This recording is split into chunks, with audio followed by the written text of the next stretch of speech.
Hello one and all, my name is Sean Splains and this is Slay the Spire 2. Last time we left off with finishing playing the defect on Ascension 0, but now I've unlocked Ascension 1 with everyone. I wanted to just go through it, see what's different and how you can just comfortably play through it. The difference this time is more elites are going to spawn, so some people argue that this is easier because more elites means more opportunities for relics, which I agree with, and we'll just see how we get on. Looking here, we've got our same starting deck, we're in the Underdogs, and we're fighting a different boss than we fought the last time we were here, which is nice to see. We've got a lot of campfires, which is good, and we've got, as you can see, there's a lot more elites on the paths. Here I have the option of Newow's Torment, which gives you a special card that deals 10 damage and puts 2 cards from your discard pile into your hand. That's a really good option. Hefty Tablet, choose one of 3 rare cards to add to your deck, but add an injury as well. And then the Golden Peril we've seen before to get 150 gold. I don't really feel like I'll get the Golden Peril, because I think I might want to take this double elite path on the right hand side, maybe. In fact, no, I know what I'm going to do. I'll take Neow's Torment because I think it's a really solid card. And I'll go this way and I'll take 2 elites and 2. So here we get this. Neow's Fury, so that I can then defend again, not taking any damage. Attack him like that. This guy's just going to continuously go between doing 6 and 11 damage and buffing himself occasionally. Unfortunately we couldn't block that, but it's okay because we've got the 6, we'll heal it back. Just block most of that damage and then finish him off.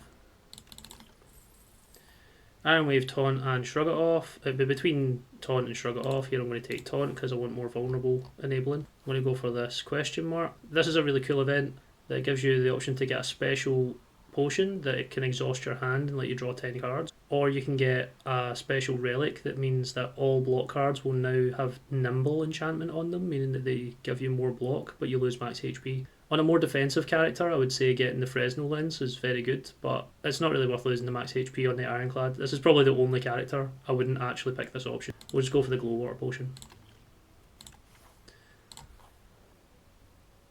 Because we have the ability to regain HP automatically, I'm going to take the Colourless Risk, given as Flash of Steel, Ultimate Defend or Stratagem. We've seen all of these before. I'm going to take Flash of Steel because I want to be able to draw more. I'm going to go this middle path.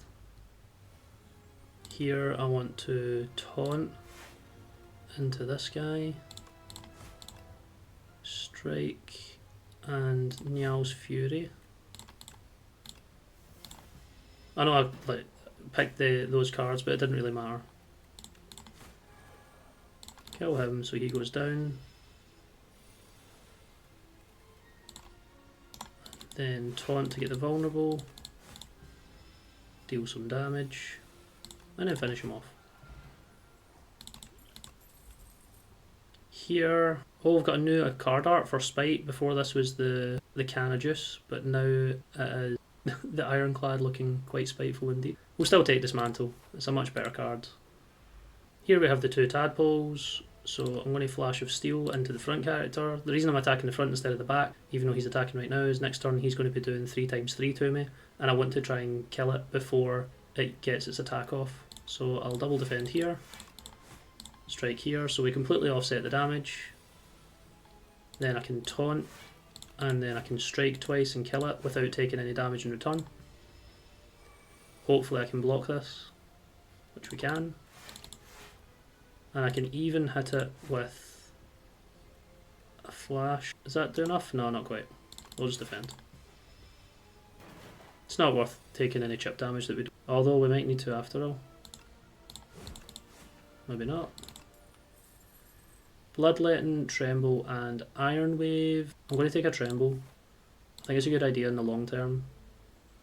Especially against this guy, it will come in handy here. Although we get all of our taunt in one turn. Interesting. So I'm going to taunt, and even though he's doing 16 damage this turn, I'm actually just going to use this up and go for Dismantle and take the 9 damage. Then I'll Neow's Fury to get Taunt and Dismantle back again. So we're offsetting most of the damage, but not quite all of it.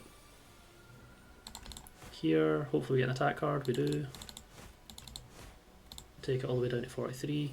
It's going to take a turn to debuff us with our vulnerable itself. and then we just finish it off. I feel like this is one of the elites that I struggled with most in the beginning of the game, but when you're fighting it and in the middle it has the health point where it gets stunned, similar to the ceremonial beast that we fought on a different act. If you plan around it and get close to it so you take out most of its health, you'll be fine in the second half of it. The whetstone gives us 2 strike bonuses, which isn't ideal. And we get a new card in Brand, lose 1 HP, exhaust a card and gain 1 strength. That's the best option here. As much as you're losing 1 HP, just gaining the strength and getting to do this over and over again is potentially really good. And if we smith it, it goes up to gaining 2 strength, so we're going to take that.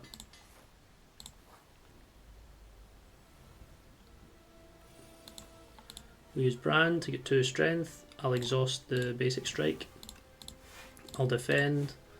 Neow to get Brand again.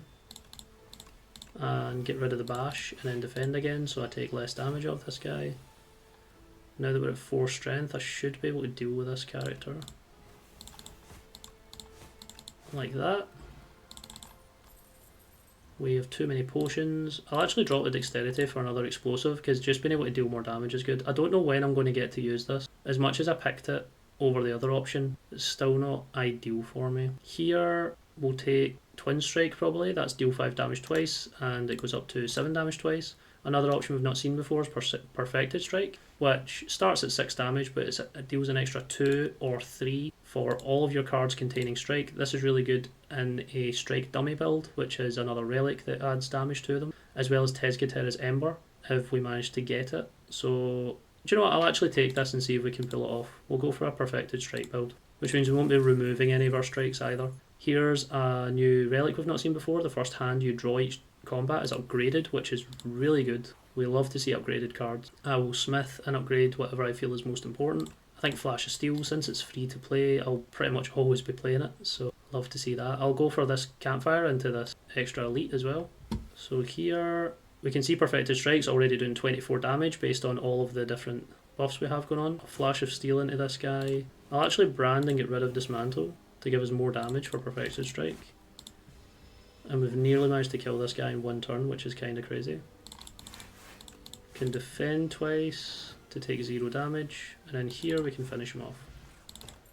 Juggling and Iron Wave and Flame Barrier we've all seen before. I like all of them, but I'm going to take Flame Barrier because I don't think I've got enough block cards at the moment. And I'm going to take the upgrade on Taunt so it gets an extra vulnerable attached to it. Then here we have Skulking Colony. The gimmick here is that it can only take 20 damage, and an interesting thing to note is that counter resets every time it attacks and every time we attack. So when I press end turn, if it hits me and I have Flame Barrier up, it'll do damage to itself, but then this counter will reset again. And I'll just do that now to show what I mean, in case that seems confusing. So as you can see, it's 20, it flashed to say it was going to reset, and then it did 6 damage to itself in the Flame Barrier, and then it reset back to 20. So if you had enough thorns, you could technically do 40 per turn, so to speak. So that's good to know. Here I'm going to Neow's Fury into the Taunt again, so that I can just get a lot of vulnerable on this guy, and obviously I get enough block to survive the turn without taking any damage. Here I'm going to Dismantle to get rid of all of that. And now its HP comes up as a kind of light purple, which is to signify invincibility in this game. We'll brand the strike, and we can't attack anyway, so we'll just let it do 9 damage to us. Here I'll Flash of Steel, Taunt and defend. I don't need to brand. And here I'll just finish it off with Perfected Strike. I love the death animation. 45 gold, bronze scales, those would have been handy just before this. We get a new card in Conflagration. Deal 2 damage to all enemies 4 times, which is going to be really good on this current build because we are running high strength and strength impacts these more often. So instead of strength adding 1 damage to this card, it adds 4 damage to this card. So this is going to get good very, very fast. Brand would have been nice as well, and I mean this is a great set of options, but I'm going to take Conflagration. Confusing word. Anyway, Conflagration, yeah, I was right. Also, since it's been upgraded with the bellows, it's actually 5 times, so Brand is going to increase the strength of this card by 10. Absolutely insane. Here, I am going to Taunt and it hits all enemies that many times. That's such a good card. Beforehand, it did a flat set of damage. I think it was twice, whereas now that they've changed it to lower damage 5 times, that's a lot to me. Sorry, I'm still trying to get my head around what I've just witnessed, because I get to do it again. So we'll do it again. We'll taunt the middle guy, and then we'll do this. And it just kills them all. What a good card. I'm actually just going to get rid of this glow water potion, because yeah, I don't see myself using it anytime soon. We've got Pommel Strike, allowing us to draw a card and deal 9 damage, which is really good efficiency. We've got the AoE Vulnerable and Thunderclap, and then we've got a new power, and whenever you apply Vulnerable, draw a card. As much as I'm applying Vulnerable a lot, and this seems really good, I don't really need to draw more cards, so at the moment, I don't need it. I'm going to take, as much as I've just said I don't need to draw cards, Pommel Strike at least does damage at the same time, so I'm going to do that. We're still basically at full HP, so I'm just going to smith another card, and I want to smith Conflagration to get that consistent damage bonus, even if it's not in my first hand. Here I will use up Tremble turn 1, giving us 4 vulnerable. I'll Flash of Steel, Pommel to try and get something else. I'll get rid of the Strike because I feel like I've got plenty of Strike cards to play, and we'll just Strike there. Would love to see Shuriken up here, which if you remember gives us 1 strength for every 3 attacks that we play, and we're playing a lot of attacks here. I'll gain block there, just to showcase how evil this card is, and to actually not just run through the game and explain what's going on. This is the Soulfish. The Soulfish will add these status cards into our hand called Beckon, meaning that if this is in your hand, you lose 6 HP, and what it means by this is it actually bypasses your block. So if I Flame Barrier, which means technically I'm not taking damage from this character, I'll still take 6 damage from the card. So be careful when you see that. Don't assume it's like most passive effects where it hits your block. That goes right. Here I'll defend and strike.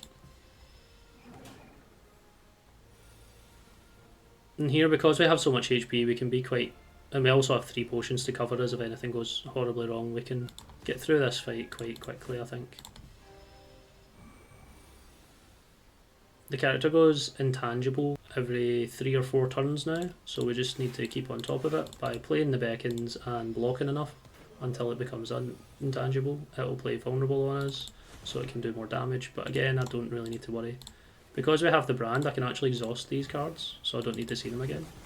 And as you can see, Conflagration with the strength buff is and we get another one potentially. Okay. We also have Mangle, very good card, deals 15 damage and the enemy loses 10 strength this turn for 3 cost. This goes up to 20 and 15, so this can be really handy against multi-hitting enemies. Or we get Impervious, which is a classic block card from the first game. For 2 cost it can be 30 or 40 block, and it exhausts itself, so you can only use it once in the battle. I'm so tempted to pick up another Conflagration and just go for heavy damage. Yeah, well, I think we're just going to go for full damage in this build. Now that we're at the end of Act 1, I'm going to call it here for today. If you'd like to see the first 3 videos that we did for Ascension 0 of the Ironclad, I've left that sitting above just now. Also, feel free to subscribe and get more information from me over time. Other than that, until next time, I have been Sean Splains. I'll see you in the next one.